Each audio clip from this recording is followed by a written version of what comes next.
Yeah, that was the worst and hardest day of my life.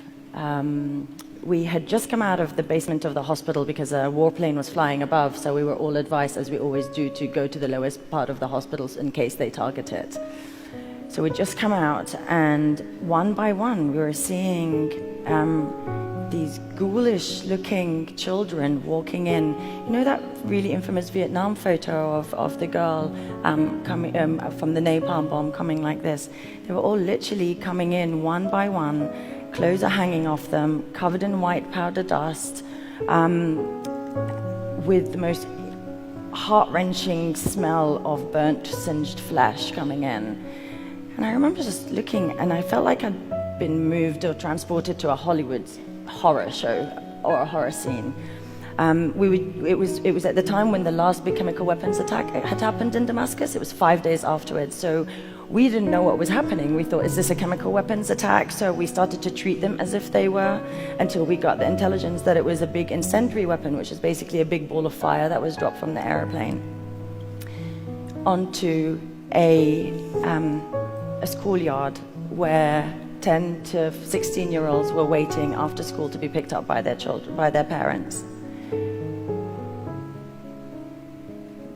There's one boy who sticks in my mind, and he's etched into my mind.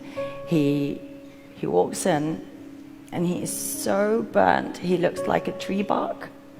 I've never ever seen anything like it before.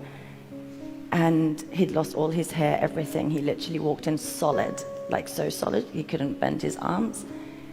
And I was so stunned. The only thing I could think to say was, "How are you?" I didn't know what else to say. I'd never seen anything like that before. And he went, "I'm okay," because he was all completely burnt on the inside. And I remember knowing, you know, my mass casualty training, we know that these patients, they're gonna die. Like there's no hope in trying to treat them. But I knew that the way he would die would be to suffocate. And that's why yesterday I was completely paralyzed, because seeing those images and those kids suffocating to death was what I saw in so many of those children on that day. And I knew he was going to suffocate to death, so I did treat him so that he would slip away rather than kind of suffocate. And yeah, 10 of them, 10 died in our hospital and on the way to Turkey, and another 10 just arrived charred and completely burned.